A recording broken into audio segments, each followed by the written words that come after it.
তিনটে সিলিন্ডারই শেষ। গ্যাস অফিসে বুকিং করা হয়েছে, বহুদিন হয়েছে, প্রায় 10-15 দিনের বেশি হয়ে গেছে, গ্যাস সিলিন্ডার আসছে না। তিনটে সিলিন্ডার আর তিনটেই ফাঁকা। তো দেখো, খেতে তো হবে, না খেলে কি করে হবে। তাই রান্না বান্নার ব্যবস্থা কোথায় হয়েছে দেখো, আজকে ছাদে বসে রান্না বান্না হচ্ছে। আর এরকম রান্না বান্না আগে ছোটোবেলায় দেখতাম, কিন্তু বাড়িঘর হওয়ার পরে এরকম রান্না করতে দেখা যায় না। কিন্তু এখন বাধ্যবাধকতা, পেট তো খালি রাখা যাবে না। আর হোটেলে গেলে গুষ্টি ভরা লোক, হোটেলে গেলে প্রচুর টাকা খরচা হয়ে যাবে। তাই আজকে মা আগের দিনের মতো ইট পাতিয়ে উনুন বানিয়েছে দেখো। আর বাঁশের কাঠে জাল দিয়ে রান্না হচ্ছে। বহুদিন পরে গ্যাসের খাবার বাদ দিয়ে খাবো হচ্ছে কাঠের রান্না, জালের খাবার। আর দেখো এখানে বৌদি কাটাকাটি করছে, এই যে বৌমা আর ওই যে শাশুড়ি, নাইটি বৌদিরা সব। আর মেনু কি হচ্ছে?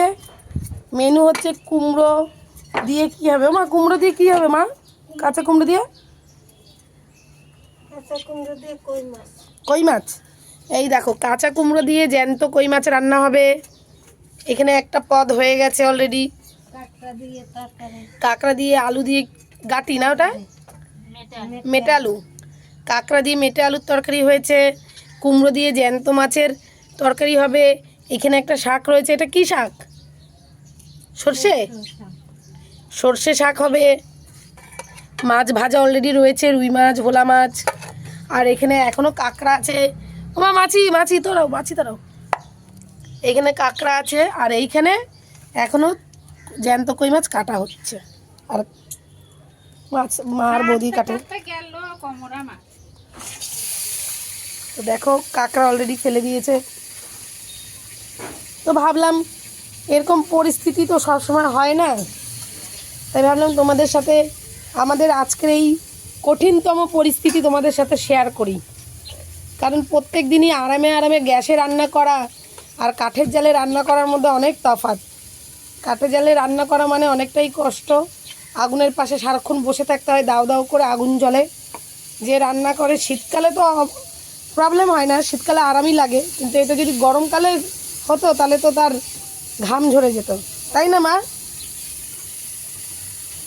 আর সব দেখো, আগুন তো জ্বলছে, দেখো বাঁশের জালের আগুন জ্বলছে। তো দেখো, সব মশলা পাতি, হাঁড়ি কড়াই সব উপরে চলে এসেছে, ছাদের ওপরে। তো তোমাদের কেমন লাগলো?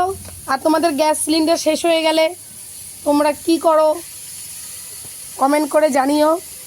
ভাবলাম এত সুন্দর সিনারি তোমাদের তো সবসময় দেখাতে পারবো না, সুযোগও পাবো না। কারণ সিলিন্ডার যেই চলে আসবে সেই আবার গ্যাসের রান্নাই খেতে হবে, কাঠের রান্নার জালের খাবার আর পাবো না। তো চলো, মা আর বৌদি কাজ করছে, করুক, রান্না করছে। আমি আপাতত রাখছি। কেমন লাগলো ভিডিওটা আর জানিও। আর তোমাদের গ্যাস সিলিন্ডার শেষ হলে তোমরা কীভাবে রান্না করো জানিও।